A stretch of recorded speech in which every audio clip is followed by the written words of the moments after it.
Pronto, agora está gravando.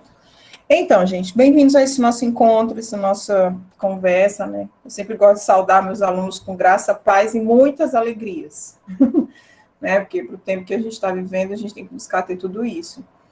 Então, assim, essa é uma aula que geralmente eu ministro para o curso de farmácia, os cursos dependendo da necessidade, às vezes eu adequo para algumas coisas. Então, assim, eu vou trabalhar imuno, que eu sempre trabalho, né? Independente de qual curso, tal. Às vezes, quando a gente vai dar aula no mestrado, doutorado, que a gente modifica algumas coisas e deixa mais focado para o que quer ali para os alunos.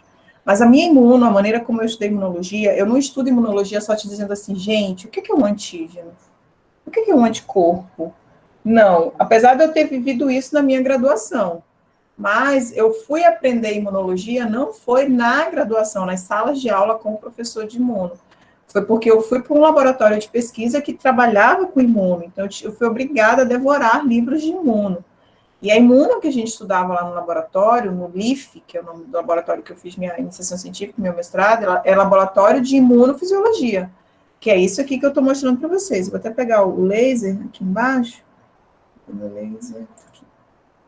Deixa eu pegar o apontador. Então, é imunofisiologia, tá? É a fisiologia do sistema imunológico. Então, eu não vou ficar presa em conceitinho, o que é um antígeno? O que é um anticorpo? A gente vai comentar sobre eles no decorrer do processo fisiológico. E aí eu espero que você consiga e tenha um entendimento. Então tá, um antígeno pode ser molécula assim, assim, assim, que pode ser do meu organismo e também pode ser, não é do meu organismo, né? Então, o que é um antígeno para a imunologia? Tudo que é capaz de gerar uma resposta imune. Tudo que vem a gerar uma resposta imunológica é um antígeno. Esse antígeno pode ser do seu corpo, pode ser proteínas minhas, como pode ser proteínas de fora, como agora a gente dá um exemplo bem grosso, bem direto, o vírus da Covid. Né? O vírus da Covid é um antígeno que veio de fora, né? Não está no meu DNA, na minha estrutura. Mas eu também posso ter um vírus próprio, que gera uma resposta imunológica. Então, pode ser um vírus, vírus não, um antígeno, corrigindo.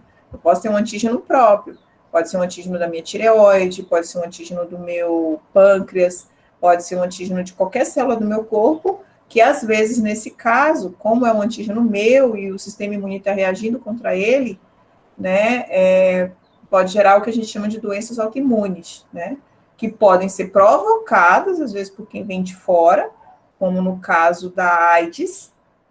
A AIDS, a gente não tem a AIDS, né, que é a SIDA, que é a síndrome da imunodeficiência adquirida. Porém, o vírus causador da AIDS, ele desencadeia no meu organismo uma resposta autoimune. Não sei se deu para vocês entenderem o mecanismo aí agora, vão dando um ok aí. Então, o vírus, ele entrou, eu gosto muito de desenhar, às vezes, na aula. Então, deixa eu pegar aqui a caneta, por exemplo. O vírus é esse meu X, né? O vírus da AIDS, que é o exemplo clássico que o aluno, quando está começando a estudar imuno, ele sempre se pergunta. Então, está aqui o vírus do HIV. E esse aqui sou eu, né? Sou o meu organismo, esse retângulozinho aqui. Aqui é a persona, sou eu. Né? Desculpa a letra, gente, que escrever com mouse é meio complicado. O vírus, quando ele entra em contato com uma célula do meu organismo, ele faz essa célula, que dá tempo de você ir anotando, se quiser, né? Uma célula aqui que eu tentei escrever. Quando ele entra aqui na célula, ele faz essa célula expressar, vou mudar de cor aqui, uma proteína, deixa eu colocar preto. Ele passa a expressar uma proteína aqui em cima, aí essa proteína vai ser vista pelas minhas células do sistema imune como estranha. Né? E só que essa proteína está presa nessa minha célula. Então, quando essa célula aqui, tipo um linfócito T, se liga nessa outra célula, ele destrói essa célula inteira. Então, ele não destrói só o vírus. Ele tem uma resposta imune para o vírus, destruindo toda a célula onde o vírus mora. Então, a célula que geralmente o vírus mora na AIDS é o linfócito chamado de CD4. Vocês já ouviram falar dessa célula? Alguém pode me dar um oi aí? Vocês já ouviram? Já. Isso, né? Então, o linfócito CD4 ele é conhecido como linfócito auxiliar, o helper. Eu digo que ele é o maestro de uma grande orquestra. No caso da célula do sistema imunológico, né? Ele é o maestro. Ele diz assim, ele vai regendo o braço, a mão, e vai dizendo para onde essas células têm que ir, sabe? E o que é interessante é que, justamente, então, essa célula toda está com vírus. Aí vem o outro linfócito, que eu acho que vocês já ouviram falar nesses linfócitos também, que é o linfócito T citotóxico e a célula NK. Já ouviram falar, né? Bastante, tenho certeza. Já. O que essas células fazem? Elas destroem uma célula que está infectada. Então, aí por isso gerou a síndrome da imunodeficiência adquirida. Tá? Então, tem aquela imunodeficiência que é minha, que é autônoma, por isso que é autoimune, é autônoma, é autonomia. O meu corpo teve uma autonomia desgraçada, eu uso até a palavra, de gerar uma doença autoimune, porque você está na hora errada, no lugar errado, é a lei de Murphy, é o caos, para você gerar uma doença autoimune, né? O teu organismo se desregulou, ele se desequilibrou para gerar uma doença autoimune. E aí, realmente, por isso que é autônoma, é autoimune, é autônomo, eu gerei. E tem aquela que pode vir de fora, que é adquirida, uma doença autoimune adquirida, que é o caso da AIDS, né? O problema é justamente isso, a gente tem que tentar reduzir a replicação do vírus no organismo da pessoa. Quanto mais eu reduzo a replicação do vírus no organismo da pessoa, mais ela vai ter qualidade de vida, porque os linfócitos dela não vão estar sendo destruídos. E aquela frase célebre que a gente vê em qualquer imunologista, PhD, na área das doenças virais, da busca pela vacina da AIDS, o que todo mundo fala é isso, a pessoa ela não morre do vírus da AIDS, literalmente ela vai morrer porque o sistema imune está baixo e qualquer outra infecção recorrente que ela tiver pode levar ela a óbito, né? Então, acho que foi a Luciana, Letícia, foi a Luciana, acho que ela falou que do gatilho, só para lembrar o nome, que falou, foi a Luciana, peguei aqui, ó, na lista, lembrei o nome da Lu. A Luciana disse assim, a professora, você está com gatilhos de dor, né? Os gatilhos. Então, o vírus da AIDS é como se fosse um gatilho, para que você possa morrer de outras coisas. É à toa que tem pessoas que são portadoras do vírus e vivem muito bem, né? Conseguem viver muito bem. Então, quando a gente fala de imunofisiologia, eu quero apresentar para vocês o sistema imune na saúde e na doença. É tipo assim, eu quero fazer um casamento. Sejam felizes na saúde e na doença, tá bom? Eu quero casar vocês com a imunologia agora, tá? E aí, quando eu digo assim, como é que eu vou apresentar o sistema imune para vocês? Pensem numa casa. Pensou? Pensa aí. Uma casa ela é feita de compartimentos. Cozinha, banheiro, sala, quartos, varanda. Ok. É assim que eu vou te apresentar o sistema imune. O sistema imune ele tem compartimentos, como se fosse numa casa. Quem são esses compartimentos? São os órgãos. O sistema imune é feito de órgãos, tá? Órgãos de função mais central, órgãos de função mais periférica, tá? Aí, dentro da casa, geralmente tem uma mobília. Ah, professora, minha não tem nada, ótimo, é melhor assim. É menos trabalho. Mas é preciso ter, tipo, uma cozinha tem que ter fogão, né? Tem que ter uma geladeira, tem que ter pelo menos uma cadeira e uma mesa. Se não tiver gente sentando no chão, tudo bem. Mas o chão faz lugares de mesa. Ah, professora, minha sala não tem nada, ótimo, você está estudante, não precisa de tudo isso, é mais dor de cabeça para você. Mas uma sala, a gente espera que tenha um lugar para se sentar, né? Então é isso. Professora, o que a senhora está querendo comparar para mim? É que assim, ó, dependendo do órgão do sistema imune que eu te apresentar, vai haver alguém lá dentro, tá? Alguém que pode ser fixo, tem que ficar lá, não pode sair, que é o que vocês vão estudar em histologia, são os tecidos que formam um determinado órgão. Eles são presentes, eles têm que estar lá, né? Tem células que também são presentes, que ficam ali, que não saem dali, as células que formam aquele órgão, e tem as células que transitam por ali. Quem são os transiuntes, né? Como a gente fala, eu e você, eu transito no quarto, eu transito na sala, eu transito no banheiro, eu transito na cozinha. E quando eu transito do quarto para a sala, eu levo uma informação, às vezes. Do quarto eu saio vestida, tomada banho, quando tem um banheiro lá dentro, né? Do quarto eu saio vestida. Do banheiro eu tomo banho, né? Então, assim, é a mesma coisa. Uma célula, quando sai de um órgão para o outro, ela está levando uma... Ai, gente, desculpa, foi o vento que bateu ali na minha porta. Vai chover, acho que aqui. Então, uma célula, ela leva essa informação de um lugar para o outro, né? Então, é o mesmo raciocínio. Então, o sistema imune, ele transita, ele tem compartimentos, tem células fixas, né? Ele ocorre desequilíbrios por coisas que vêm de fora, como a gente viu aqui agora, um vírus. Ele ocorre desequilíbrio por perder a autonomia de cuidar de mim, né? Então, a gente já está falando bastante coisa aqui do sistema imune, né? Então, ele reage com antígeno meu, com antígeno que vem de fora. Professor, onde é que entra os anticorpos nessa história? O anticorpo, ele é o... Eu digo que ele é o efeito colateral. Tem até um filme, Efeito Colateral, né? Eu gosto sempre de casar as coisas, gente, fazer analogias. Então, ele é um efeito colateral da presença de um antígeno, né? Mas lembra, antígeno não é só, antígeno é proteína. Onde tem proteína, qualquer coisa pode virar um antígeno, né? E o anticorpo é uma resposta, é um efeito colateral disso, é um encaixe complementar perfeito para esse padrão de proteína, tá? Ele tem que completar. Se vai dar treta ou não vai dar treta nesse complemento, aí é outra história, tá bom? Aí a gente vai desenrolar essa novela nos próximos capítulos. Tipo assim, eu tô louca para ver a próxima etapa da La Casa de Papel, né? E The Crown, adoro assistir The Crown para poder estudar mais o inglês também. Então, assim, é isso, são cenas para os próximos capítulos. A gente vai conversando. Tudo bem até aí? Tá dando para fazer essas analogias? Deu para casar um pouquinho? Sim, professor, tudo certo.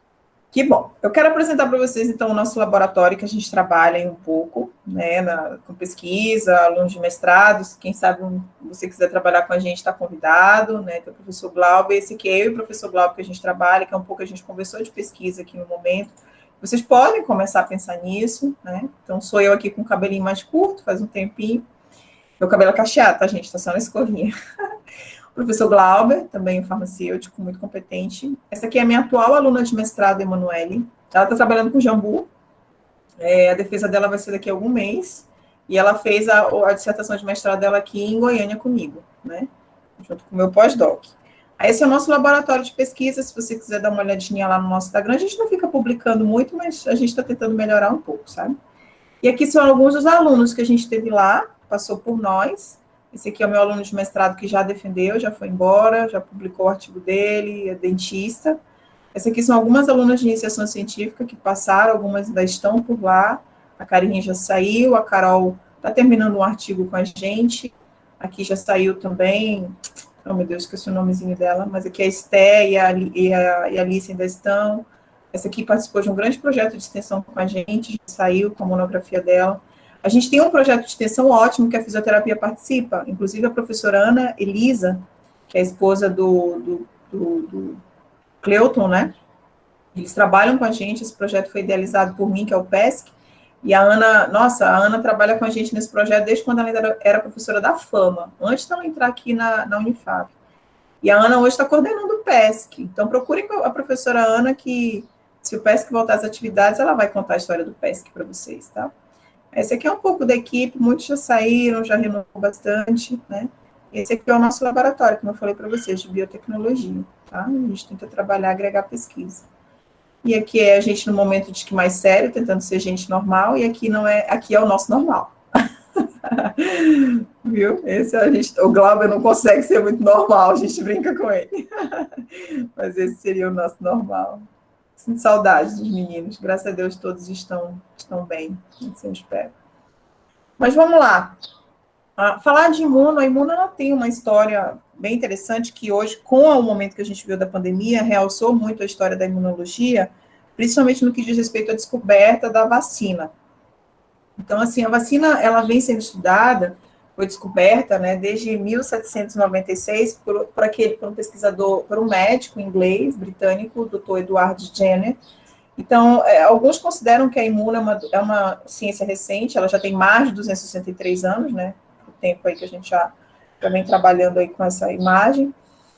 E por volta desse final do século XVIII, após muitas epidemias, pandemias na Europa, devido a um processo de crescimento populacional muito descontrolado, não ter saneamento básico, né? As pessoas jogavam os dejetos nas ruas, ali, tanto os animais quanto os seus dejetos do dia a dia, os seus pinicos, vamos dizer assim, que eles mantinham, às vezes, nos seus quartos, então, urinas, fezes, as roupas daquelas mulheres, aqueles vestidos ficavam passando ali naquele tempo na Europa, arrastando aquele sari pelo mercado, né? Não é da época de vocês essa novela para alguns, mas levando aquela sujeira para dentro de casa e É o período que surgiu também muito a peste negra, né, porque era uma doença transmitida pelos ratos na época, devido à disseminação desse lixo, e essa peste negra, ela realmente gerava, enegrecia as partes das extremidades dos corpos das pessoas.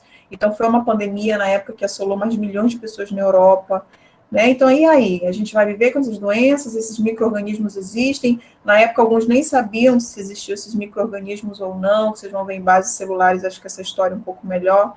E aí, mas assim, de todas essas epidemias ou pandemias que surgiram na época, principalmente na Europa, né, porque a Europa era esse berço, o Oriente foi o berço da civilização, depois veio para a Europa, e a Europa migrou aqui as grandes navegações para as Américas, então realmente nós somos colônias, né, mas ali a civilização, uma grande maioria dos povos, ali muito da Europa, né, e uma das doenças que realmente foi a propulsora para diagnosticar, para tentar chegar numa solução, foi a varíola bovina, né?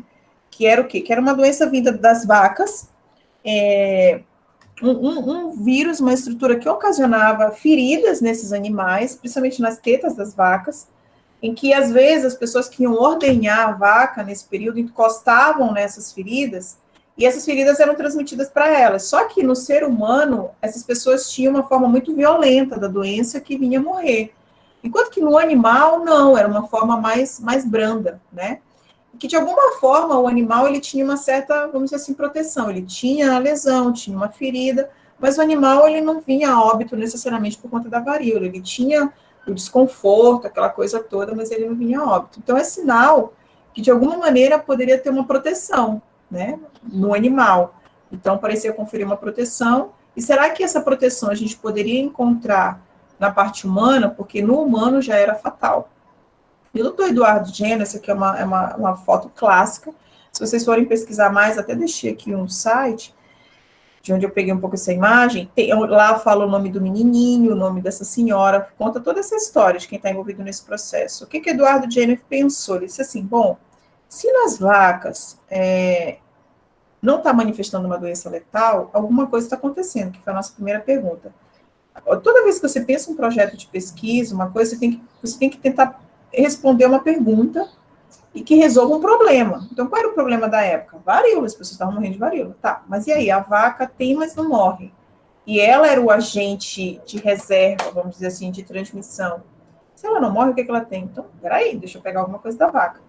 E o que ele fez? Ele pegou fragmentos da lesão da vaca, preparou meio que uma soluçãozinha, pegou uma salina, preparou uma soluçãozinha com aquela concentração, fez uma misturinha dele para a época, para o que ele tinha. Hoje isso aqui é antiético, não passaria no comitê de bioética o que ele fez, tá?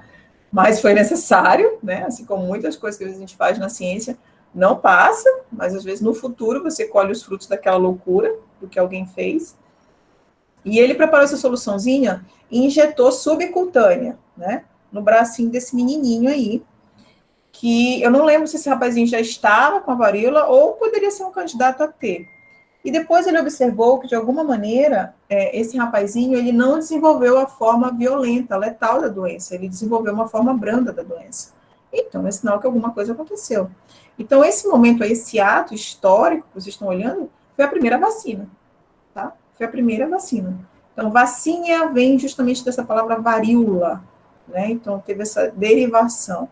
E aí, Eduardo Jenner, então, aplicou a primeira vacina em 1796, tá? Foi clássico, e teve gente que criticou na época, loucura, até hoje, o povo fala que foi loucura, mas a gente colhe os frutos disso até hoje, né? Passando o tempo, então, do século XVIII, as coisas foram avançando. Aí, no século XIX, Robert Koch, ele consegue dizer assim, tá, mas a gente tem tantas doenças infecciosas, o que causa essas doenças? Será que a gente está sozinho no planeta? Somos só nós, seres humanos, homo sapiens? Ou existem outros pequenos seres? Então, existem pequenos seres, que são os micro-organismos. E na época, a gente acho que nunca imaginavam que esses micro-organismos fazem até parte da nossa microbiota, né? A gente tem uma microbiota na pele, a gente tem Staphylococcus aureus, a gente precisa delas aqui na pele para manter o pH da pele, né? A gente tem a microbiota intestinal, que, nossa, o que seria de nós sem os lactobacilos, sem os bificudos, né? A gente não teria uma boa fermentação, uma boa digestibilidade de algumas estruturas vegetais que a gente não produz para digerir algumas estruturas vegetais. Então, a gente precisa das bactérias. Então, tem esse lado bom.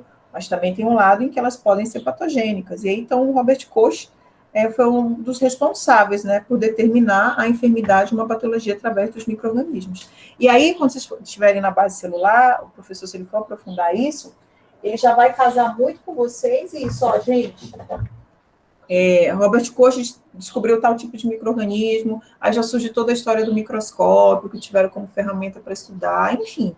E aí a história vai se casando, né? Por volta de 1880, o famoso Louis Pasteur projetou com sucesso uma vacina, mais ainda pegando o raciocínio do Jenner, do Edward Jenner, contra também uma doença que matou demais as pessoas até um tempo, não é da época de vocês, muitos de vocês nasceram em 2000, na virada do século, né? Mas até o século anterior, vocês estão aí nesse... Eu nasci no século passado, tá, gente? A gente está no século anterior. Então, a cólera matou muita gente, né? A água, vinculada pela água, a gente teve um surto de cólera aí na Amazônia, teve uma época. E vem da África, né? Muitas pessoas morrem pela cólera. A cólera ela causa uma disenteria violenta. Você desidrata, você perde água por cima e por baixo, né? É uma desidratação que não tem tempo de repor. E Louis Pasteur, por exemplo, descobriu na época uma vacina contra essa cólera aviária, né? Descobriu também a vacina antirrábica, que hoje a gente usa nos nossos animaizinhos domésticos. É essa vacina que os órgãos de saúde sanitários, principalmente de zoonoses, distribui gratuitamente, não, a gente que está pago os nossos impostos, para os animais, né, que a gente tem em casa, a vacina antirrábica, porque a raiva ela também é transmitida para os humanos, e que também foi bem sucedida na inoculação de uma criança mordida por um cão que estava raivoso. Aí, ó. Então, preveniu o avanço dessa doença nos seres humanos. Se vocês me perguntarem, eu não vou lembrar ao certo quais são os sinais e sintomas da raiva no ser humano, mas eu sei que uma parece que é sim a agressividade, mas quem quiser pesquisar mais sobre quais são os efeitos colaterais da raiva no ser humano, eu não tenho aqui de cabeça. Não é muito assim meu know-how para estudo, de ficar pesquisando sempre. Quando me interessa, eu vou lá e pesquiso. Mas é difícil a gente ter um caso de raiva hoje, né? Então, endemonizar as vacinas, a gente tem que ter cuidado. Principalmente nos ambientes religiosos. Eu faço parte de uma denominação religiosa em que, às vezes, se endemoniza demais a vacina. Mas também ela deve ser usada com equilíbrio, com parcimônia. Existem vacinas que sobrecarregam demais também o nosso organismo, que às vezes não é necessário você estar repetindo aquela dose todos os anos. Se você puder ter o melhor convívio com o meio ambiente, interagir melhor com ele, com seus hábitos alimentares e de saúde, você pode criar uma imunidade muito boa no seu organismo. Você pode melhorar a natural que você já tem. É uma dica, é um pensamento para a gente refletir. Então, aqui é o nosso Louis Pasteur, né, num dos seus momentos, que também foi o grande inventor da conservação dos alimentos, que é o processo de pasteurização, que é aquele que você dá um choque térmico rápido, né, vai no quente, altas temperaturas e volta para matar os micro-organismos. Então, inventou a técnica de pasteurização, que é usada até hoje, né. Então, esses homens foram grandes. Teve uma pessoa aqui que falou, professor, eu sou muito pensativo. Esses homens, eles viviam nesse ócio pensativo. Né, que as pessoas diziam que era um ócio, que a pessoa não fazia nada, mas ela estava pensando para solucionar problemas para a gente. Então, às vezes, a gente precisa disso. Só que para pensar, a gente tem que se desligar, às vezes, das coisas. Realmente, tem que contemplar o tempo e deixar a cabeça fluir nesses pensamentos, né? E aí, as pesquisas foram avançando, e até hoje, né? Então, Emil von Behring, ou seja, um alemão, e Shibasaburo Kitasato é muito famoso pela teoria dele também, já saíram do nível só de vacinas e não. E aí? Mas se a pessoa ela já está com o quadro instalado, né? E eu preciso não fazer o organismo produzir anticorpos. Até ali eles não sabiam muito bem o que estava sendo produzido, né? Quem foi descobrir mais essa teoria dos anticorpos e das respostas celulares foi Paul Ehrlich, que eu gosto muito de estudar sobre ele. Na Imuno ele é muito estudado também, Paul Ehrlich. Mas assim, tá. O que está gerando os anticorpos? Ficou aquela dúvida, não sabiam bem certo o que estava sendo gerado. Mas e aí, eu tenho que só estimular antes a pessoa para se proteger, e quando a pessoa já estiver num quadro instalado, eu posso gerar essa proteção? Então, aí também, em paralelo, Paul Ehrlich e outros pesquisadores já estavam estudando para ver que moléculas eram essas que trabalhavam nesse processo. E aí, então, surge o soro, né? Que é tipo o soro que a gente toma quando você toma uma picada de cobra. Então, soro de animais que já eram imunes, né? Então, o soro, a difteria, o tétano, então continha uma atividade já antitóxica, ou seja, já tinha alguma coisa ali que se ligava na proteína tetânica. Então, quando a gente, soro é diferente de vacina. A vacina, ela estimula a produção do anticorpo, porque ela tem um fragmento do antígeno atenuado, ou em cavalo de Troia, né, ou de RNA, que são esses tipos de vacinas que a gente está tendo no mercado hoje para Covid, né, que bombou aí o mercado das vacinas. Gente, querendo ou não, é um mercado, é indústria farmacêutica para muitas coisas, tá? É business, é dinheiro. E, por exemplo, o soro antiofídico, né, que é famoso aí, dependendo da cobra, você tem ali o nosso Instituto Butantan aqui no Brasil, que produz uma grande escala de soro antiofídico para as cobras que a gente tem no Brasil. Teve outro dia, saiu aí no jornal, um monte de gente criando animal silvestre, não sei se vocês lembram. E tinha alguns dois rapazes que estavam criando a naja, se não me engano era a naja branca ainda, alguma coisa assim. E parece que um ou dois desses morreram pela picada. E não deu tempo do Instituto conseguir ter um soro da naja, porque a naja não é da nossa região. Então, geralmente, as unidades de saúde dos seus países, dos seus continentes, eles têm o soro para o animal, para a questão silvestre que ele tem no local. Né? Então, a gente não tem soro de naja, não vai ter soro de naja aqui, a gente achar fácil, porque a gente não tem naja, a naja não é da nossa região mesmo, né? Então, é o contrabando biológico, é toda uma questão. Então, a imunologia, o sistema imunológico, ele rompe barreiras. Por exemplo, o sistema imunológico nosso do estado do Amapá não vai ser o mesmo sistema imunológico de um europeu. Traz o europeu para a Amazônia se ele tiver malária para ver o que acontece com ele. A maioria de vocês já foram picados pelo mosquito transmissor da malária e já tiveram uma resposta imunológica contra o protozoário plasmódio, seja ele falciparum ou vírus, ou vivax, ou malária. Mas na nossa região a gente não tem, por exemplo, o plasmódio ovale. O ovale é já comum da África, entende? Então, assim, mas traz um europeuzinho aí para a Amazônia para ver como é que ele fica, se pegar malária. Mas, em contrapartida, a gente já tem anticorpos muitos, né, contra a malária. Não que me impeça de tê-la, porque o plasmódio da malária, ele muda muito dentro do corpo da gente. Ele tem várias formas. Então, assim, eu posso vir a ter, mas às vezes eu posso ter branda. Você conhece gente aí que teve 5, 6, 7 vezes malária, né? E tá com uma em cima da outra, às vezes, né? Você deve ter conhecido, deve ter passado por isso. Né? Tem gente que vai morrer, realmente, porque não tem um tratamento adequado. Mas eu espero que vocês tenham conseguido conversar essa diferença entre vacina e soro. Deu para ficar aí um pouco clara essa conversa? Vão me dando ok aí, gente. Quiserem perguntar alguma coisa? Vocês estão aí? Sim, professor. Alguma pergunta, alguma coisinha aí que vocês querem trocar uma ideia? Professora, o soro seria quando a pessoa já estivesse com a doença, né? A gente já produziu ele, a gente já pegou o soro. Geralmente o soro ele é muito produzido in natura. A gente extrai, às vezes, do animal, ou a gente pode gerar em laboratório um soro. Por quê? O anticorpo já está lá dentro. Se vocês perguntam o soro, o anticorpo está dentro do soro. Então, eu quero que o anticorpo já vai e neutralize a toxina. Geralmente é assim. Como no caso de uma picada de cobra, o problema da cobra é a toxina que está no veneno dela, que sai causando coagulação sanguínea, intravascular, um monte de coisa, né? Necrose. Então, quando eu aplico o anticorpo, aquela toxina não age no organismo. Seria esse o raciocínio.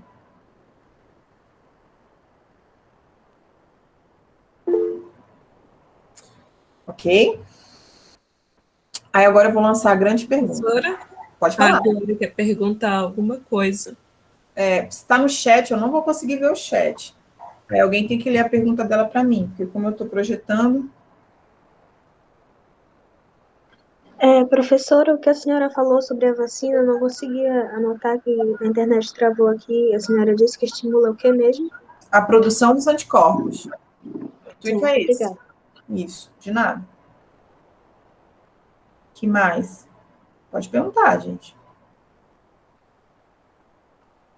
Bom, olhem para essa imagem que está aqui. Tem uma cabecinha que deve ser a minha de vocês agora. A maquinária está funcionando, a gente está pensando.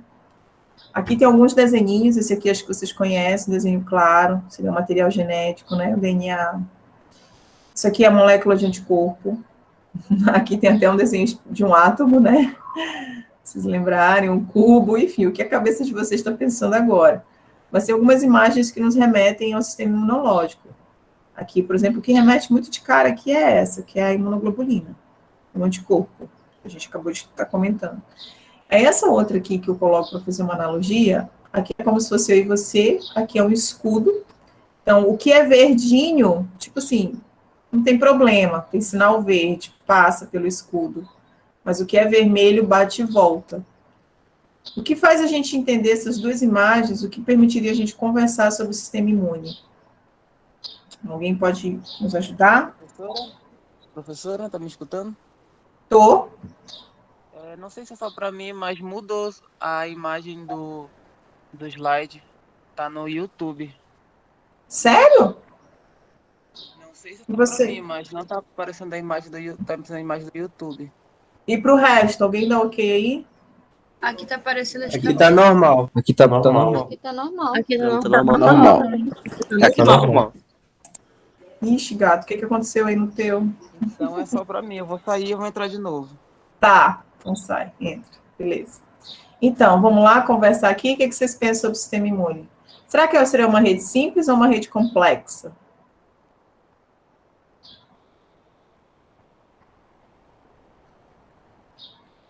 Ou um simples complexo? Complexa. Complexo, com certeza complexo. Complexo. Um complexo, vou anotando aí as perguntas que eu vou fazer. Complexos, colocar, tá. Um caos organizado ou um caos desorganizado? Um caos organizado. Organizado.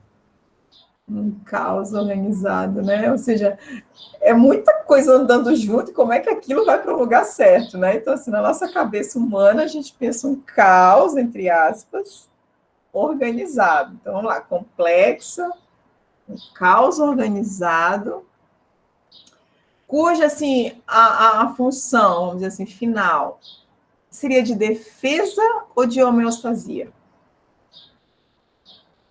Essa palavra homeostasia já é comum para vocês ou não? Não, pra mim não. Não. Pra mim também não. Seria... Pra mim também não. Então tá, então vamos conversar. O que é homeostasia? Anote aí, vou tentar, deixa eu escrever aqui, se eu consigo escrever para quem é com H, tá, gente? É com H. Homeostasia.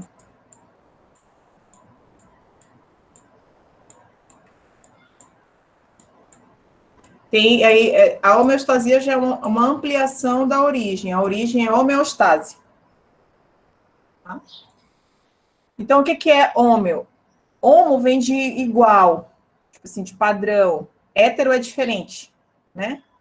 Então, homo é manter uma coisa igual, manter um padrão. Aí, êxtase, essa tasia é como se fosse movimento, êxtase. Então, manter um movimento padronizado, um êxtase padronizado. Um êxtase de equilíbrio, seria mais ou menos isso, homeostasia. Que na fisiologia vocês vão pegar, isso é a minha maneira que eu estou tentando te explicar pela etimologia da palavra, né? Aí, saindo da etimologia, que é a origem, etimo vem de origem da palavra. A gente indo para os supostos conhecimentos, os conceitos, diz assim, que é o equilíbrio interno dinâmico. Homeostasia. Equilíbrio interno dinâmico do corpo, né, os autores colocam. Seria o equilíbrio interno dinâmico do corpo. Mas eu sempre gosto da etimologia porque faz você ir além, né? Pensar mais. A homo é igual, um êxtase igual, movimento igual, um equilíbrio igual, né? Enfim. Então, vamos lá, eu vou voltar para a pergunta. Então, a grande função dessa complexa rede, caos organizado, a função seria... A principal função seria defesa ou homeostasia? Homeostasia, manter o equilíbrio. Ótimo, obrigada. Quem falou? Luciana. A Lu. E alguém mais concorda com a Lu? Apresenta outra coisa? Sim. Concorda? Quem foi o sim? Amanda. Foi a Amanda. E aí, então? Alguém mais? É isso? Todo mundo chega a um consenso? Eu acho que é de defesa. Acho que é de defesa, muito bem, eu gosto de ouvir, vamos lá. Primeiro ponto, defesa. Homeostasia. Pode ser os dois juntos? Professora, Creio que eu sim. acho que poderia ser, porque acho que uma coisa leva a outra, né? Porque o equilíbrio, no caso, levaria, de certa forma, à defesa, eu acho. Muito bom, gostei. Foi a Amanda que falou ainda? Foi Glória. a Glória. Oi, Glória. Eu acho que Bom. Também o concordo. sistema, o Levante a mão aí, uma coisa sistema, por o vez. sistema esse sistema pode ser justamente para defender o equilíbrio. Opa, tô gostando aí, defender o equilíbrio. Tá, vou até anotar aqui, para colocar as coisas aqui de vocês. Eu acho que pode ser os dois, porque o corpo vai se adaptar ao que está acontecendo. Pode ser os dois. Então, bora. Partindo dessa nosso diálogo que vocês estão colocando, quem viria primeiro, o ovo ou a galinha? A defesa estaria dentro da homeostasia ou a homeostasia estaria dentro da defesa? Quem seria o maior aí para abarcar? Homeostasia. Porque ela que vai ordenar se ela é o equilíbrio interno do corpo, ela vai equilibrar, obviamente, a imunologia. Gostei. Quem falou? Gustavo. Gustavo. Obrigada, Gustavo. Quem mais aí? Na minha cabeça, a homeostasia está presente o tempo todo no nosso corpo, porque acho que ontem a gente estava estudando sobre células e os ligamentos que o nosso corpo faz, e são coisas pequenas que fazem coisas certas o tempo todo. O professor até falou que se acontece algo errado, é mais um sistema evolutivo, não é um erro em si. Então, acho que a homeostasia pode levar à defesa, parece que é o objetivo dela, é defender. Nossa, quem falou? Camille. Oi, Camille. Muito legal. Gostei muito. A Camille disse que ela é imperativa, não foi, Camille? Foi. Camille, gostei muito. E todos vocês aí falando, Gustavo, a Glória, todos aqueles. Professora, a homeostasia ela é definida como equilíbrio do corpo. Mas o que elas são? Que células elas são? Elas são células? Eu não sei se você comentou. Muito obrigada. O Gustavo que falou ainda? Sim. Tá, vou já responder a tua outra. Vou deixar essa tua guardadinha aí, depois eu respondo essa tua pergunta, tá bom? Vamos aqui no que vocês falaram, meninos. Parabéns. E que bom que vocês tiveram essa aula de bases celulares e como o professor casou. Casem as disciplinas, elas não são separadas.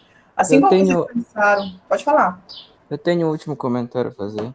Pode eu fazer. acho que a homeostasia, ela leva a uma boa defesa do corpo, porque já que tudo está em equilíbrio, não está faltando nada para, tipo, ter baixa imunidade ou coisas afins nesse sentido. Quem falou agora? Léo. Léo, obrigada, Léo. Nossa, meninos, eu fico feliz. Eu espero que, como professora, tenha feito vocês refletirem sobre isso. Porque se eu chegasse aqui e dissesse só assim, ó, gente, sistema imunológico é sistema de defesa. E aí, para o que vocês acabaram de me responder agora, se eu chegasse e falasse só sistema imunológico é sistema de defesa, como ficaria agora na cabeça de vocês?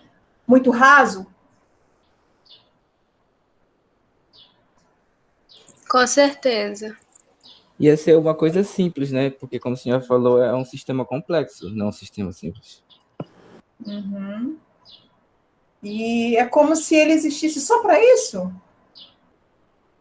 E se fosse defender, imagina se eu coloco você dentro de uma bola de vidro, de plástico asséptica, sem vírus, sem nada, puro álcool 70, o mais asséptico do mundo, ozonioterapia, limpou tudo. Você está lá, você vive dentro daquela bolha. Nunca o vírus da Covid entra lá, nem o plasmódio da malária, porque não ia entrar anófilis, não entra nada. Ele ia estar te defendendo contra quem?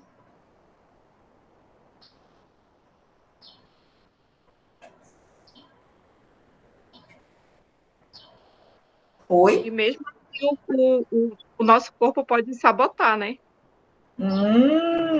Hashtag, ó, like. Gostei.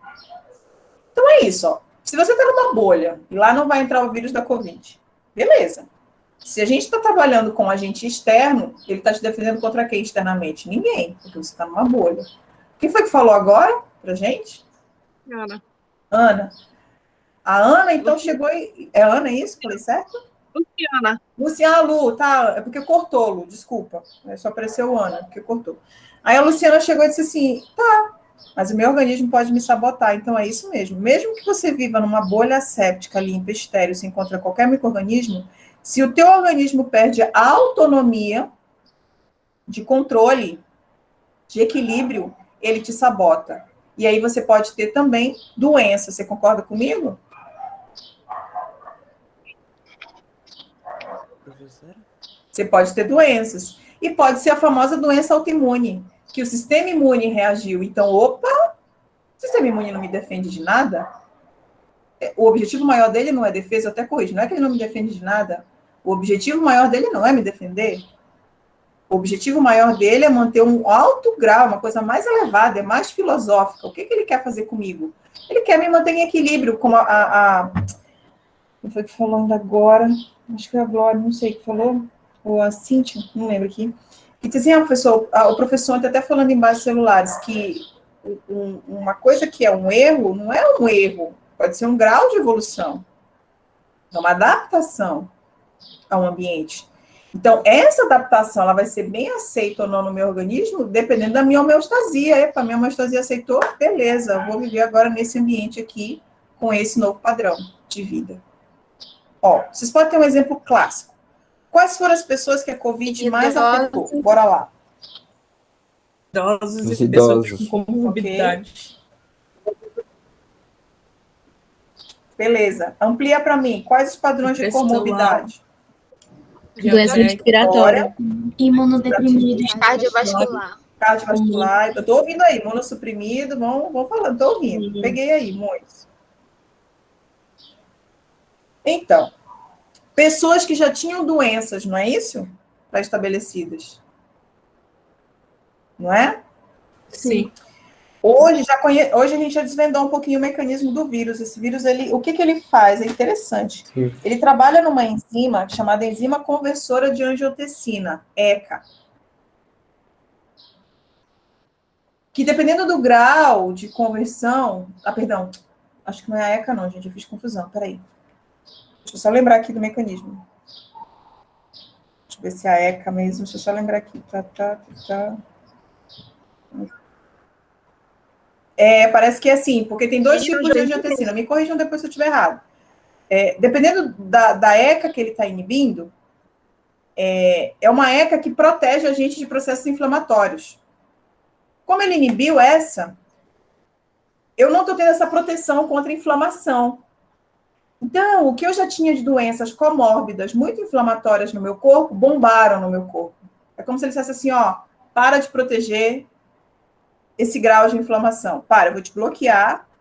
E agora, quem já tem quadros inflamatórios instalados, bombou as inflamações das pessoas. Entende?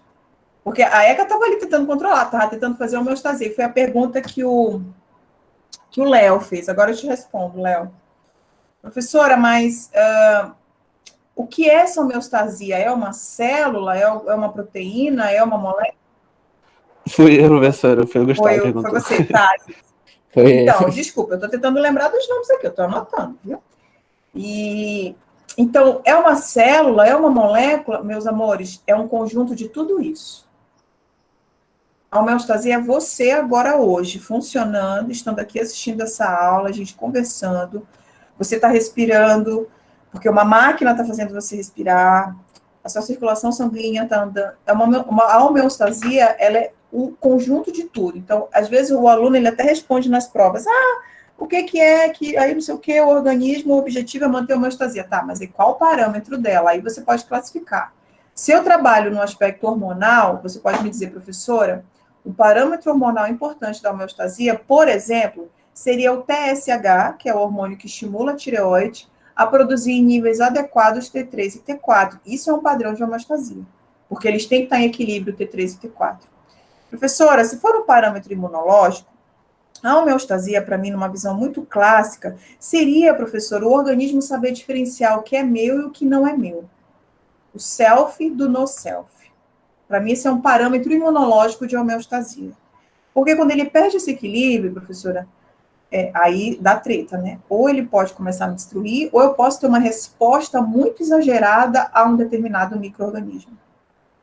Professora, um outro parâmetro de homeostasia que eu poderia pensar é na doença autoimune quando gera diabetes, é a perda desse self. Um outro, professora, vocês podem colocar, é o próprio vírus da AIDS, é o organismo conseguir ter um bloqueio da multiplicação do vírus, a pessoa viver com o vírus e não manifestar a SIDA em si, que é a destruição das células. Deu para pegar os parâmetros de homeostasia? Eles são diversos. Vai para o foco que você está estudando. Mas o objetivo é manter o equilíbrio. Deu para pegar? Sim, professora. Deu? Tá indo bem? Então, o sistema imune é mais um da gama de sistemas que a gente tem, células, moléculas, trilhares delas, que buscam manter a homeostasia. Aí o foco da homeostasia maior do sistema imune é esse, é diferir o próprio do não próprio. Porque senão a gente estaria gerando doenças autoimunes o tempo inteiro. E agora nós estamos produzindo células autoimunes, agora nós estamos produzindo células cancerígenas, porém, se você não desenvolver um câncer, nem eu nem você, é porque o sistema imune está conseguindo bloquear aquelas células cancerígenas. Mas chega um momento que ela perde o controle, né? É quando ela perde o controle, aí realmente eu tenho um tumor benigno que pode avançar para um maligno, para uma metástase, e aí chegar em um nível que a gente não quer, né? Mas todos nós temos células cancerígenas, todos nós agora estamos destruindo nossas próprias células, porém há um controle de morte para isso. A morte, se tem uma coisa que eu amo estudar imune é a apoptose. Gente, a apoptose é muito importante. Eu acho que vocês vão ver em bases celulares. Tudo tem que nascer com o tempo de morte. Tem que morrer. E tem que ser uma morte sem escândalo. Eu digo que a apoptose é a morte não escandalosa. Morre em silêncio, quietinho, não fala nada. Já fez o que tinha que fazer para o universo, já contribuiu para o universo, morre, minha filha, em silêncio, sem escândalo. Agora, a necrose já é uma morte escandalosa. Faz bafafá, inflama, chama um monte de gente, sai pus, é escândalo. Entende? Mas que também tem esse benefício, tá bom? Mas deu para entender a brincadeira, toda a brincadeira que eu estou falando aqui, tá fluindo, como é que tá aí? Tá menos desesperador? Perfeito, professor. Tá? Melhor aula. Jesus amado. Agradeço a Jesus. Vamos lá, eu quero pegar mais uns 20 minutinhos só de vocês para não cansar muito. O restante eu vou gravar. Eu quero chegar só até um limite, o resto eu gravo. Mas pelo menos o que seria como conceito, eu quero que você tenha como identificação. Identifique o sistema imune, não crie conceitos. Porque senão você vai decorar e não dá certo. Tá? Professora, de onde começa toda essa história de células no nosso corpo? Eu acho que vocês vão ver isso também nas bases celulares. Aqui eu não vou pincelar tanto, mas eu vou tentar fazer você casar e lembrar. Começa na nossa vida embrionária, tá? Eu e você já fomos um serzinho. A partir do momento que o gameta feminino, o gameta masculino se fundiram e formaram uma massa diploide.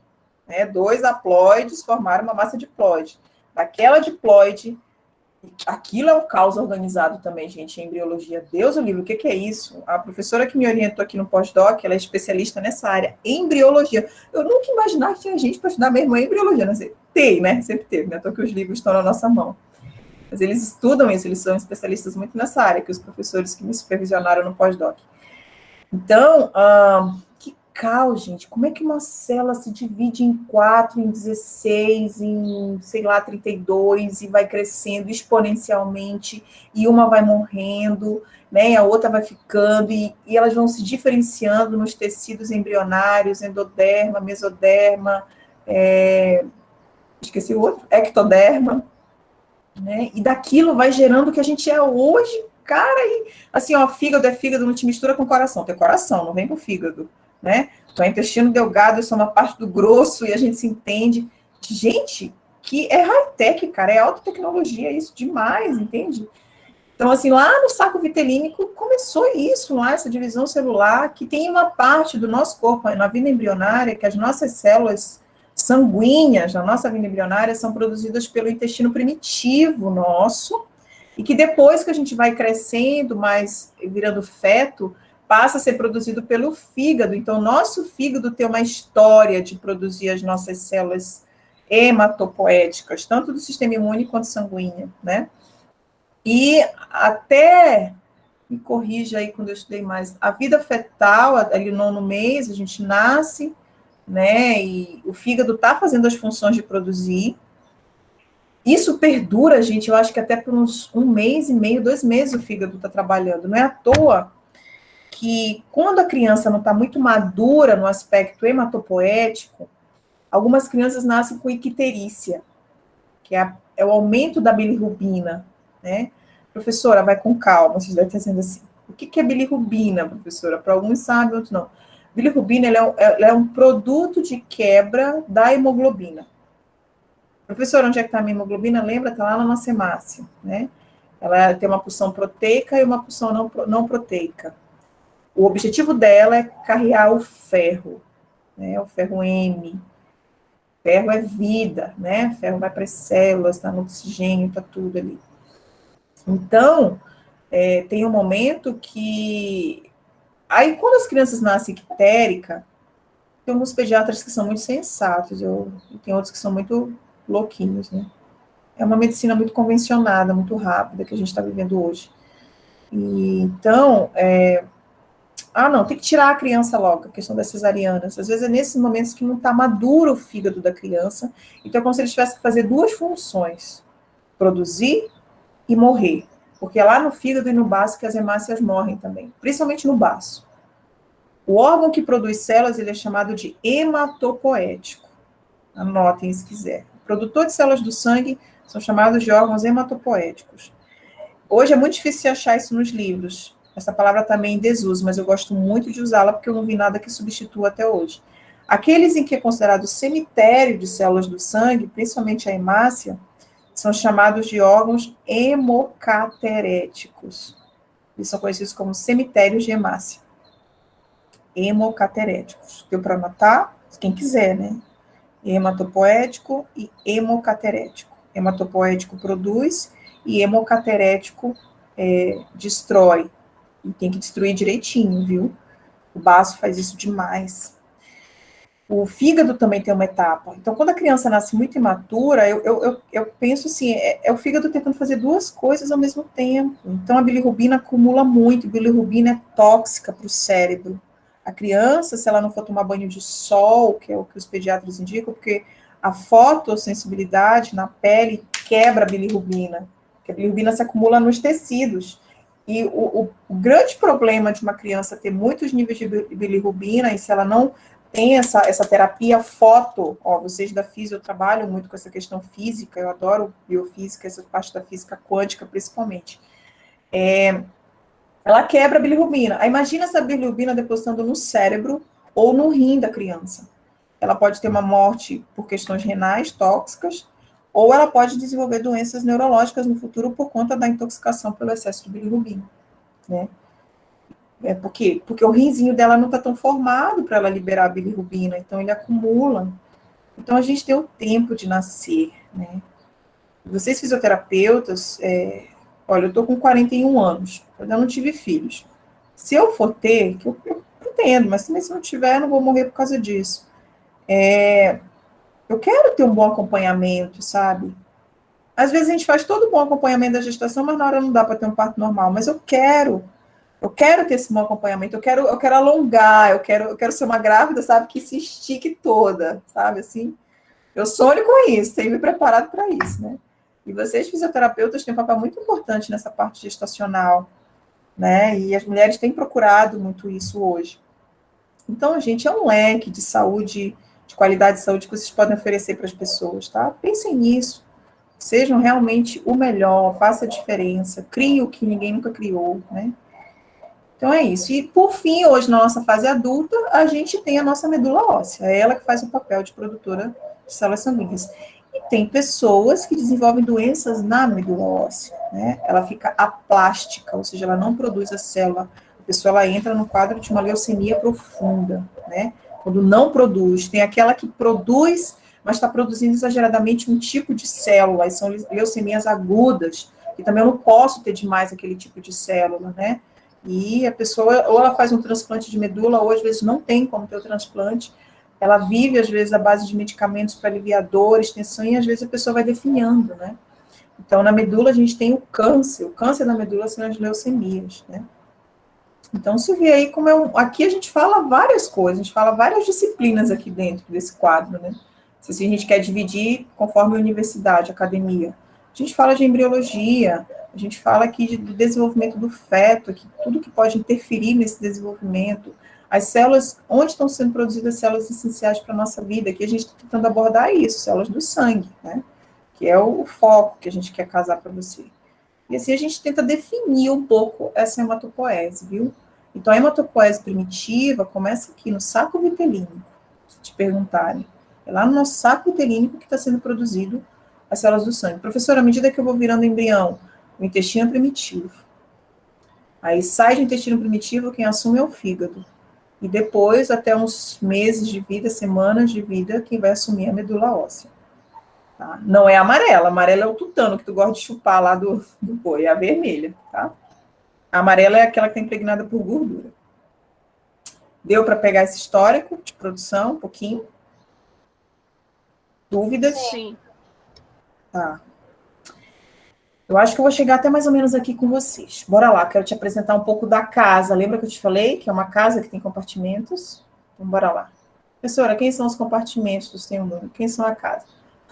Eu não sei na sua cabeça qual seria o compartimento mais importante para você da sua casa. Pode ser o seu quarto, vamos imaginar. Vocês adoram ficar no quarto, né? Essa geração de hoje, vocês, às vezes, para alguns pode ser a cozinha, para outros pode ser a área. Pensa aí, professora, a parte da casa que eu mais gosto. Beleza. Faz essa analogia da parte que tu mais gosta como sendo o mais importante para ti. Fez? Ótimo. Então, casa agora para imuno. O mais importante na minha vida é o meu quarto, então, o órgão mais importante do sistema imune são aqueles que produzem coisas. Então, já pensa assim, será que eu estou produzindo coisa onde eu estou? Já reflete na tua vida. Então, a parte mais importante da sua casa é aquela que você tem que produzir algo. Não é só ficar lá sem fazer nada, gente. Tá? Então, é produzir. E, além de produzir, também é um lugar em que você está maturando suas ideias, você está refletindo as suas ideias. Entende? Então, é isso que faz o órgão principal do sistema imune. Ele produz coisas e ele matura ideias. Acho que fica ótimo entender desse jeito, eu acho, né? Não é decoreba. Professor, então, qual é a importância do órgão primário, né? Do compartimento mais importante do sistema imune? É como se fosse o seu quarto, ou a cozinha, ou a melhor parte da sua casa. Lá é onde você gosta de estar, porque você tem que estar produzindo coisas boas lá dentro. Se você não produz, você está maturando coisas boas. Então, a função desses órgãos é produzir e ou maturar. Ele pode fazer as duas coisas ao mesmo tempo. Tá? Ou ele pode só produzir. Ou ele pode só maturar. Ou pode fazer as duas coisas juntos. Beleza? Então, esse é o entendimento que eu quero que você tenha de um órgão do sistema imunológico primário, a parte primária, ou chamado de central. Vocês vão ver também, às vezes, em livros ou textos, esses primários são também chamados de centrais. Quem são eles, professor? Eu te apresento 2 compartimentos. O timo e ou a medula óssea. Tá? Então, são esses 2 compartimentos da casa. O mais importante aí é a medula óssea, porque o que a gente mostrou no slide anterior é que a medula que produz, né? Então, ela produz mesmo. A medula produz e matura. A medula, ela faz as duas coisas juntas. Ela produz e matura. O timo, ele só matura, ele não produz. Tá? Timo, eu digo que ele é um grande educador. Ele é a universidade, eu digo timo.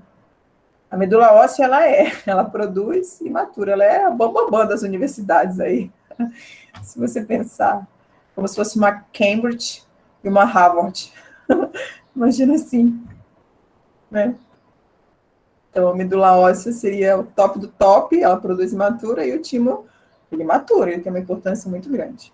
Aqui você tem uma ideia mais ou menos de onde eles se localizam, aqui é mais próximo aqui do externo, vocês que são doutores em anatomia até me corrijam. Mas essa região aqui mesmo, mais aqui do externo, aqui assim. E a medula óssea aqui, é o órgão, ela se concentra muito nos órgãos chatos aqui da bacia, a gente tem aqui, me lembrem como é o osso aqui da bacia, gente, como é o nome dele? Aqui em cima eu sei que é escápula, né? Clavícula. Ilíaco. Ilíaco. Isso que é bom estudar com gente de fisioterapia. Então, o ilíaco, mas o maior de todos é o nosso fêmur. É daqui realmente que a gente consegue tirar uma boa parte. Aqui a produção é muito intensa das nossas células do sangue, tá bom? Ossos, por exemplo, os ossos chatos aqui do crânio não são produtores de medula óssea, não são. Geralmente são ossos longos, ossos chatos não são, tá? Pegou? Beleza? Tudo bem aí com o primário? Deu para entender a melhor parte da sua casa? Você tem que produzir ou maturar, tá? E os órgãos secundários? Vamos para o segundo compartimento da casa. É aquele segundo que você gosta de estar. Nele, eu gosto de fazer a comparação assim. Não é que você tem que produzir ou maturar coisa. Você já fez lá no melhor. Agora, o que tu produziu e o que tu maturou, tu vai compartilhar com as pessoas. Hashtag compartilha. Entende? Então, o órgão secundário é o órgão do compartilhamento. Tá? Tu vai encontrar a galera, tu vai trocar informação, tu vai ver se dá sintonia, eu não sei como é a linguagem de hoje de vocês aí, se deu, eu esqueci, não sei como é que tá a linguagem do momento. Na minha época, se deu rock, não deu rock, se deu paquera ou quebra, não deu quebra, enfim. É isso, você vai compartilhar com as pessoas. Então, existe um lugar da casa que você sempre gosta de compartilhar com as pessoas, às vezes a cozinha é esse lugar, a sala. Então, tem órgãos assim. Então, o baço é um órgão de compartilhamento, rola uma galera andando por ali. Os gânglios linfáticos, vocês que são fisioterapeutas, que vão ser os mentores das drenagens linfáticas, vocês... Nossa, a drenagem linfática, gente, é sistema imunológico puro. Você está trabalhando o sistema imunológico na drenagem linfática. Por quê? Porque o sistema linfático, ele é uma rede por onde passa o sistema imune. O sistema imune passa pelo sistema linfático. Eu digo que é a rede livre, a freeway, é o caminho livre do sistema imunológico, é o sistema linfático. Porque ali as células, estão circulando só as células do sistema imune ali. Aí está circulando também o líquido dos tecidos que está ali dentro, que forma a linfa, né, especificamente. Então, uma pessoa, quando ela está em êxtase, está muito inchada do sistema linfático dela, ela tende a ser uma pessoa com baixa imunidade, ela tende a ser uma pessoa a reter mais líquido, ela tende a ser uma pessoa a estar mais propícia a infecções. Uma boa drenagem linfática desintoxica o organismo. Vocês vão ser, nossa, vocês são os profissionais dessa área, entendeu? Então, quando você drena ali aquela parte do tecido, você tem que bombear nos linfonodos, porque você sobrecarrega o linfonodo com aquela linfa, você bombeia ele, para que ele possa ir, bombeia no outro e vai drenando. E não é à toa que uma pessoa que faz drenagem, ela tem que se hidratar bem, e logo após a drenagem, a urina, às vezes, dependendo do grau de toxina da pessoa, a urina sai escura, sai fétida, a pessoa transpira. Às vezes tem pessoas que até explodem mais acne no rosto, porque as toxinas estão saindo, né? Então, a drenagem é muito importante. Então, a maioria de todos esses do sistema secundário, que é a galera do compartilha, do encontro, fazem parte do sistema linfático, tá? Por isso que é compartilhar, é trocar, tem muita coisa ali dentro.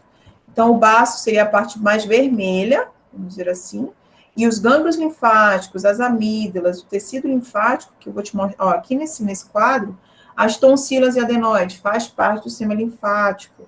Linfonodos, aqui, ó, os vasos linfáticos, como está te mostrando.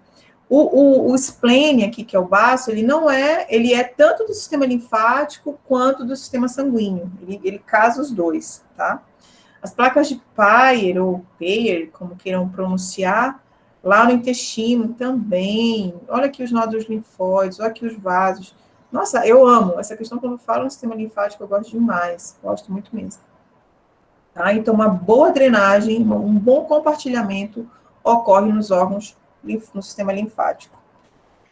Beleza? Tudo bem? Tudo certo. Dúvidas, perguntas? A hipófise não atua nesse órgão, professora?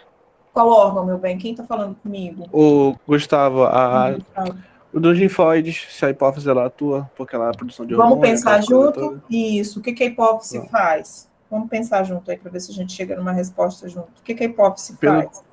Pelo que eu lembro, ela produz hormônios para se produzir outros hormônios no corpo. Pelo que pouco que eu lembro é isso. Isso. Ela tem os hormônios centrais, que vão estimular órgãos específicos, certo? E dependendo dos órgãos específicos que ela estimula, ela produz os hormônios secundários, vindo daqueles órgãos. Eu vou te dar um exemplo clássico que não estaria aqui, não está mostrando. Deixa eu ver se está na outra imagem. Sua pergunta é muito boa, mesmo que não esteja aqui, mas dá para a gente casar. A hipófise, ela regula as gônadas, concorda? Masculinas e femininas. Sim. Ótimo.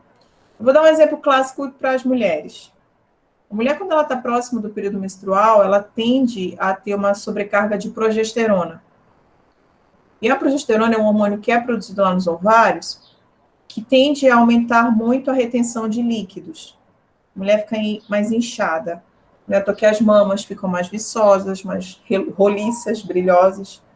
Às vezes a pele fica mais oleosa e pode surgir a acne próximo da menstruação. As pernas às vezes ficam mais pesadas. As meninas que sofrem de cólica devem estar se identificando com o que eu estou falando, período menstrual.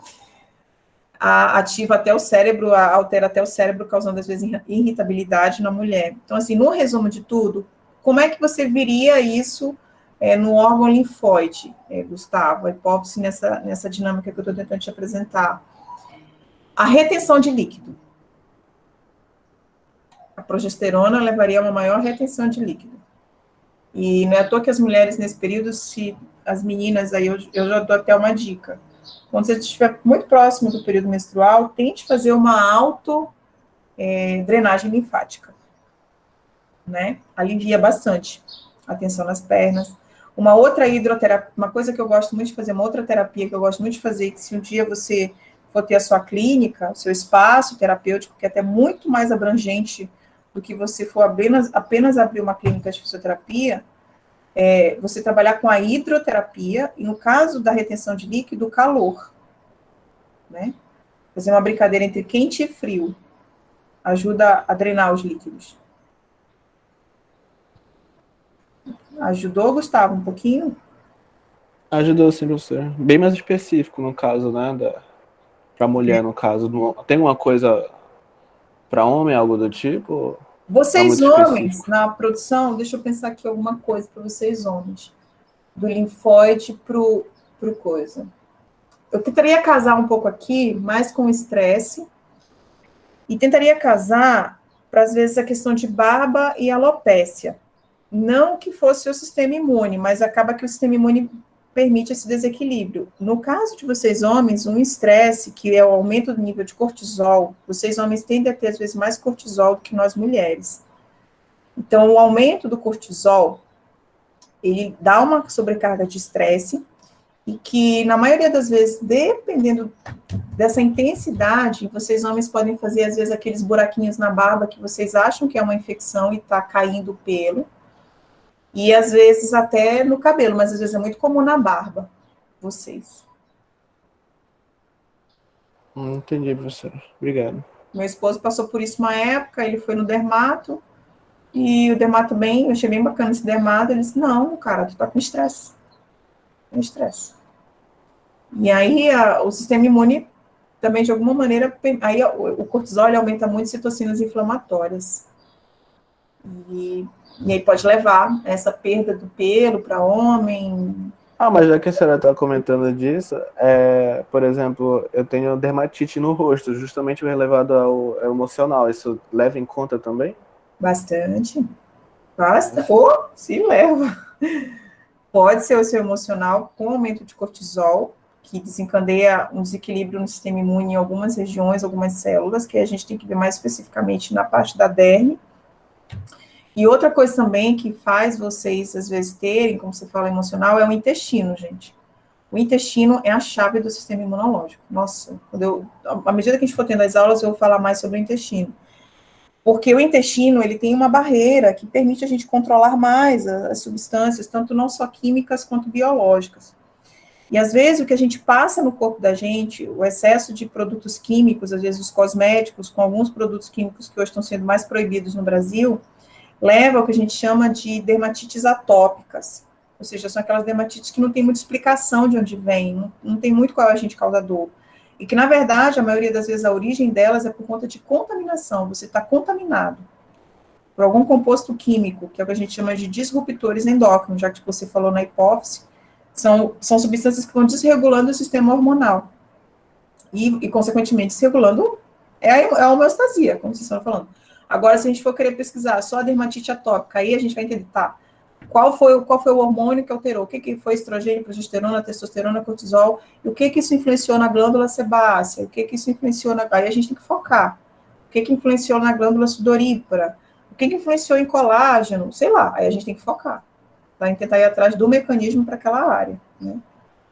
E assim para qualquer outra área. Aí é o objeto do seu estudo. Eu quero focar por que eu tenho essa dermatite demais. E está muito relacionada com o intestino. Muito. Porque o intestino ele é feito de vilosidade. Vamos lembrar, vocês vão ver isso na histologia. Essas vilosidades são muito sensíveis. Elas são importantes porque elas aumentam a superfície de absorção dos nutrientes.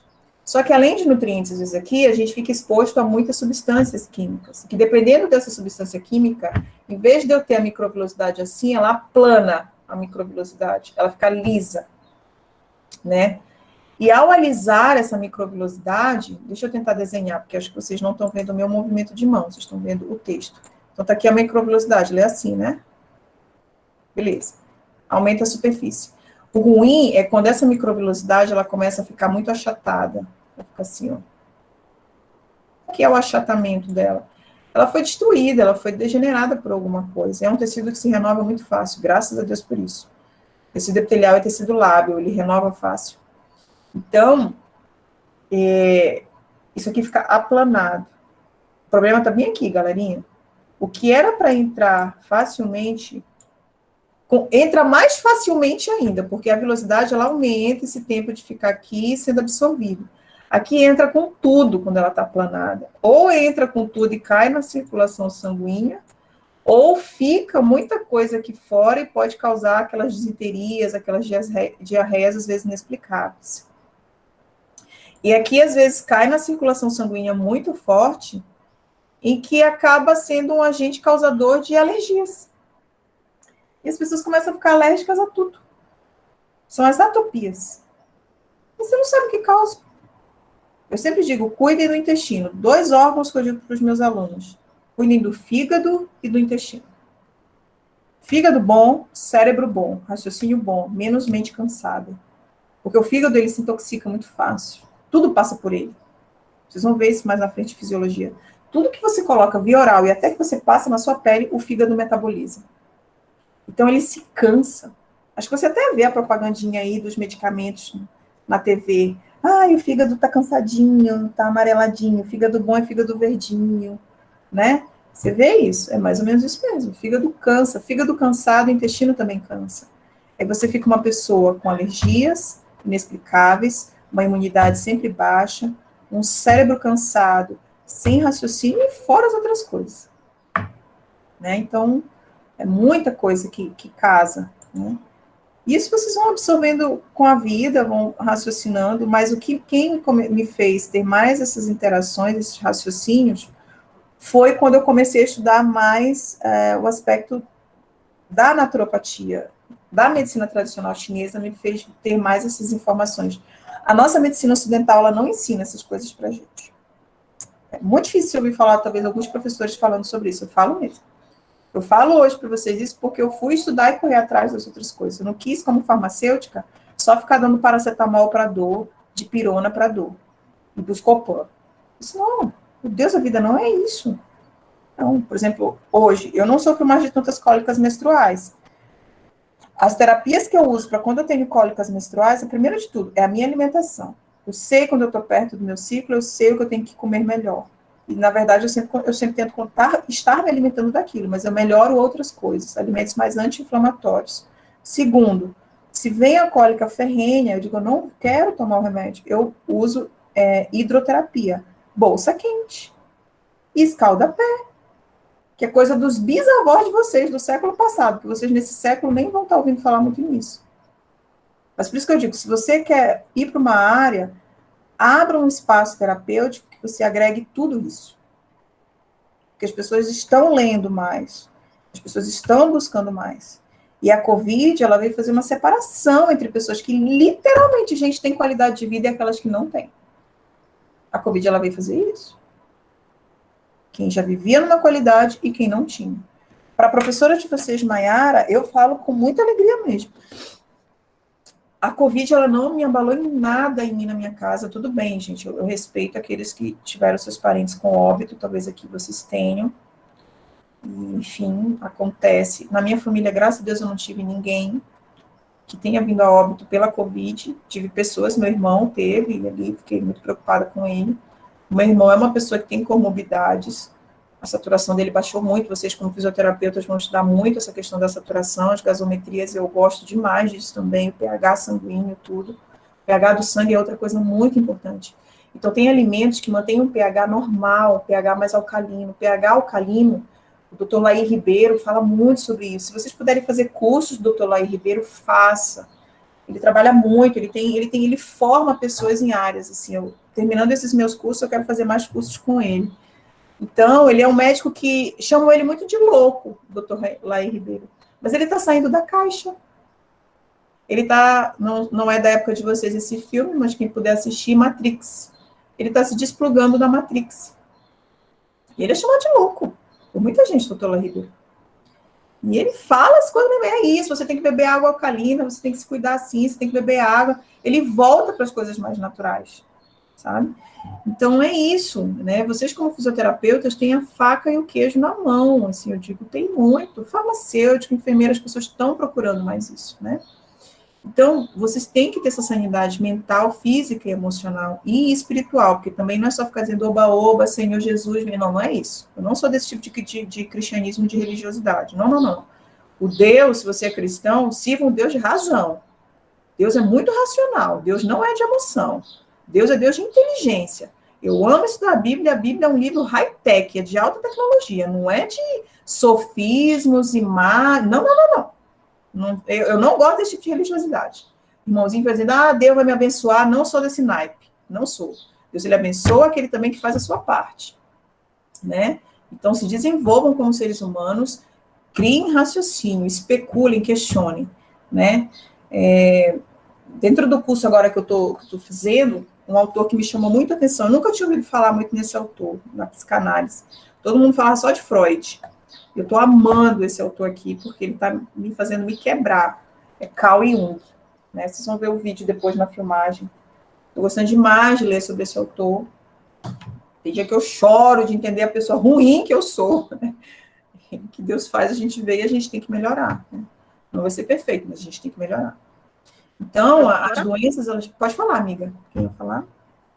Falando desse assunto, né, a gente tem a terapia manual, que ela utiliza muito essas técnicas chinesas para tratar, né?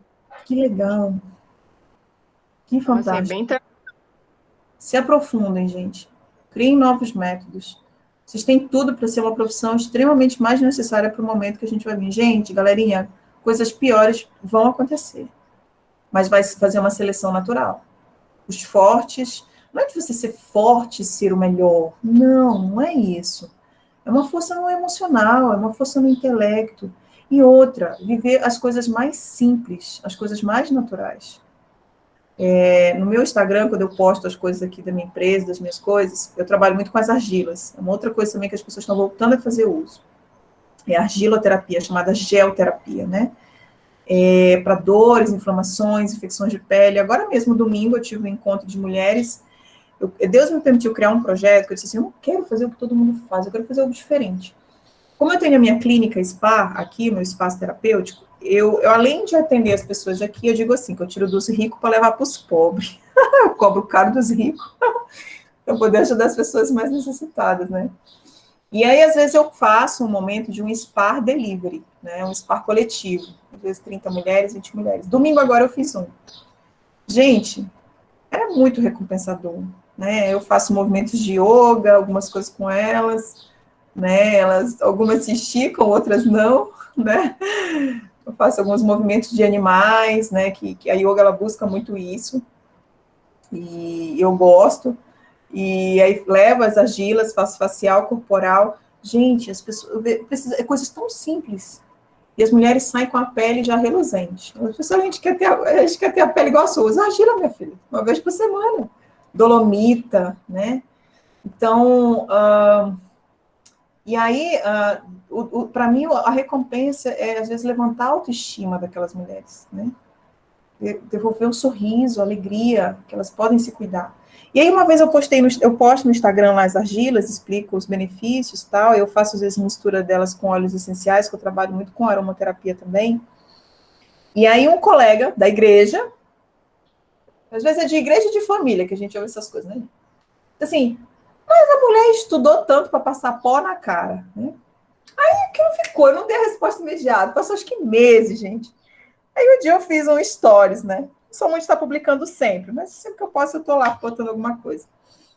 Eu não fico muito focada na rede social, que ela me faz perder muito tempo. Eu vou lá, faço rápido e saio.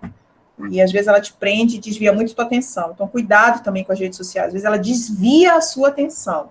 Não é demonismo, mas cuidado para ela não desviar a sua atenção das coisas. E aí, divulgando um pouco meu trabalho lá, e esse colega falou, eu outro dia nos stories, você quer saber, lendo meus livros, estudando? Eu digo, gente, entendi. Eu tive que estudar muito, de fato, para saber o que é melhor. Eu entendi. Então, ao estudar muito, me quebrar, foi que eu fui saber o que é melhor. É argila pura. Ela é melhor do que ela misturada num creme. Os meus cremes que eu produzo aqui na minha linha de cosméticos, eu não misturo argila no creme. Porque ela não tem o mesmo efeito. Ela só vai ter, se ali no momento da terapia que você vai fazer com o paciente, você tem lá a base de um creme, você diz assim, não, professora, mas eu quero aproveitar a argila para já fazer a massagem no meu cliente. Né, a terapia. E como a argila vai esfarelar, eu vou aproveitar, botar um pouco da argila fulana de tal, tipo argila marrom e vermelha, que são muito anti-inflamatórias, eu vou misturar na base de um creme inerte que eu tenho para eu poder deslizar melhor a terapia. Aí você pensou. E aí você deixar mais tempo aquela argila um pouquinho, mas você botou ela naquele momento, então ela ainda vai conseguir agir direto na pele. É diferente de você pegar a base de um creme, botar argila e ficar um mês na prateleira aquela argila. Gente, já era argila, foi embora, não tem função de argila. E eu dou uma outra dica para vocês, se vocês forem começar a querer trabalhar as argilas. Para você ter melhor benefício da argila, para drenagem linfática, para qualquer processo inflamatório no seu cliente ou paciente, que já vai começar dentro de casa, os seus parentes, deixe ela no sol por 30 minutos antes. Por quê? A argila, ela veio da terra. Quando você deixa ela no sol de novo, ela ativa os minerais que tem ali, principalmente os elementos químicos que tem ali. Né? Ela ativa os elétrons dele. Melhor para o nosso organismo, porque a gente tem todos aqueles elementos químicos. Então, ele fica, tipo, no estado excitado dele, oxidado dele, para ele agir na gente. Né? Então, tudo isso, a faculdade não ensina isso para você. Só se for, como acho que foi a Lu que falou agora, só se for nessas cadeiras de terapias alternativas, se vocês tiverem. Professora? Oi. Como é que a senhora faz a aplicação da argila? Eu tenho dois protocolos. Pode falar. Porque a minha mãe, ela é massoterapeuta, ela trabalha com esse negócio de medicina chinesa, a geoterapia, etc. Ela prepara a argila com chá. Pode ser. Ela faz uma pastinha. Uhum, perfeito. É isso mesmo. Eu só indico assim, não usa água da torneira. Porque a água da torneira, ela já é muito rica em metais pesados, ela é muito tóxica, tem muito cloro, né?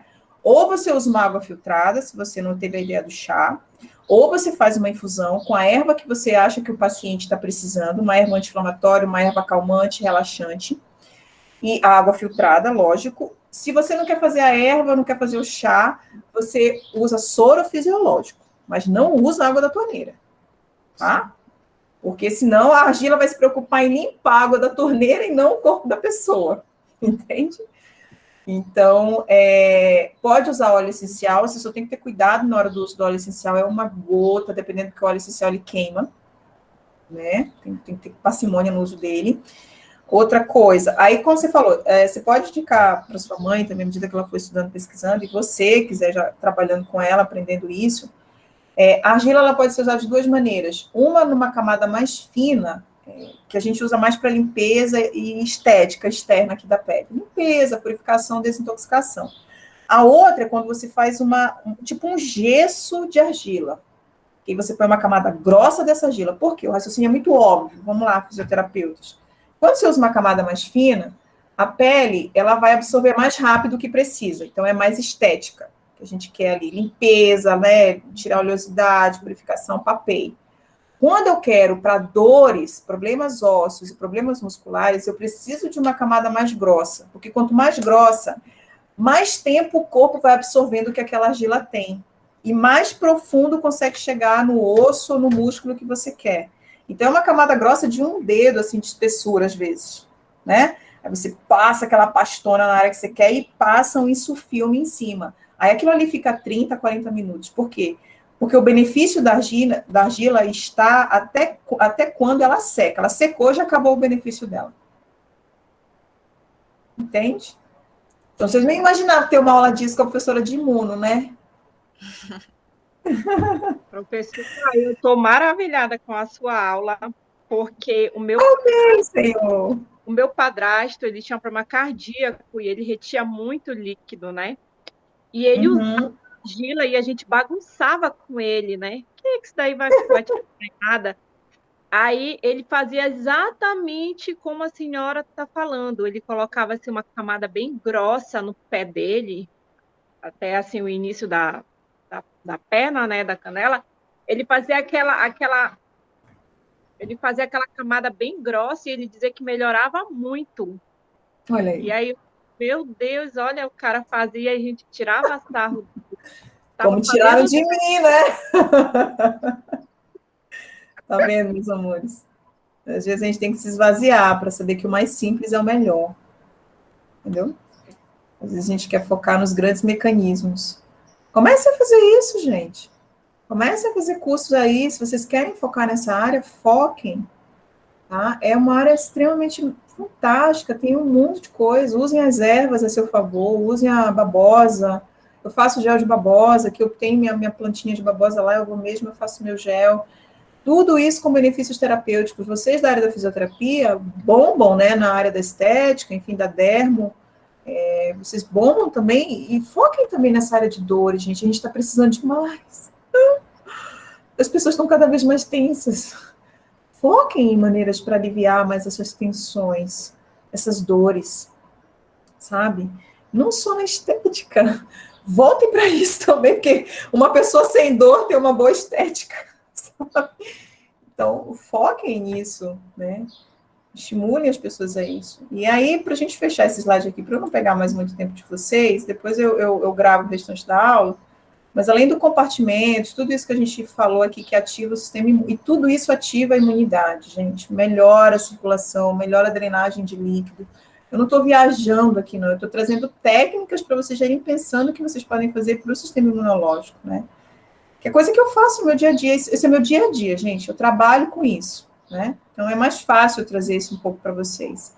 E aí, isso melhora, às vezes, a imunidade, que é a famosa imunidade. Ah, como é que está a tua imunidade? Quem diz o parâmetro de imunidade é um exame, às vezes, que a gente faz, que é chamado de hemograma, né? Que eu quero dar uma ensinada para vocês lerem um pouco o hemograma, terem uma ideia de um hemograma. Então, ali a gente vê como é que está os leucócitos, que é todas as células brancas, aí tem algumas mais específicas, como os linfócitos, como os eosinófilos, mastócitos, basófilos, que a gente vai falar nisso na aula. O macrófago, que é uma célula carro-chefe de fagocitose, ela é a célula assim, que é importantíssima para fagocitar, né? Quando, seja células nossas, seja partículas nossas ou micro-organismos de fora. E o estágio plasmócito, que são os linfócitos B, que são os que produzem anticorpos. Então, tudo isso que a gente conversou até agora, dessas terapias, e uma boa drenagem, que é o que a gente estava falando da galera do compartilhamento, do encontro, faz essas células terem uma boa atividade ou não. E você ter uma boa imunidade ou não. A Covid, ela veio pedir isso pra gente. Quem estava imune, ó, ficou de boa. E quando eu falo imune na Covid, eu sou até mais ampla. Não é só imune no sistema imune em si, para o vírus ter reação. É uma imunidade emocional. Teve gente que morreu, não do vírus em si, está morrendo dos efeitos emocionais que o vírus está causando. Né?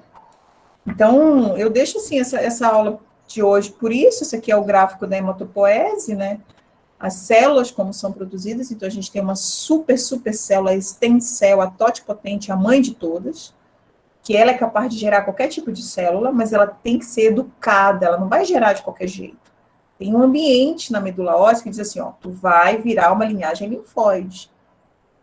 tem um ambiente lá também de moléculas, de proteínas, não, tu vai virar uma linhagem mieloide. Não é assim, lembra do caos organizado, isso aqui é homeostasia também, tá? Então, a linhagem dos linfóides, progenitor linfóide, vai gerar linfócitos, o próprio nome já diz, ó.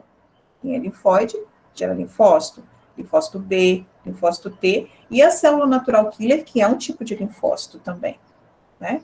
E a linhagem mieloide, professora, gera os mielócitos. Então, geralmente, a linhagem que gera a parte vermelha, ou seja, a mieloide gera tantas hemácias, que não é o foco da disciplina, aqui é só uma disciplina para estudar isso, que é hematologia, e gera um grupo de linhagem também considerado branco. A diferença do linfóide para esse grupo branco, vou falar devagar para quem quiser ir anotando, é que esse linfóide, as células não têm grânulos. Não tem grânulos. Na verdade, o núcleo, corrigindo, o núcleo não é segmentado na maioria de muitas dessas. O núcleo, ele é uniforme. São mononucleares. Mononucleares. Esse é o termo certo. Perdão, que eu estava falando errado.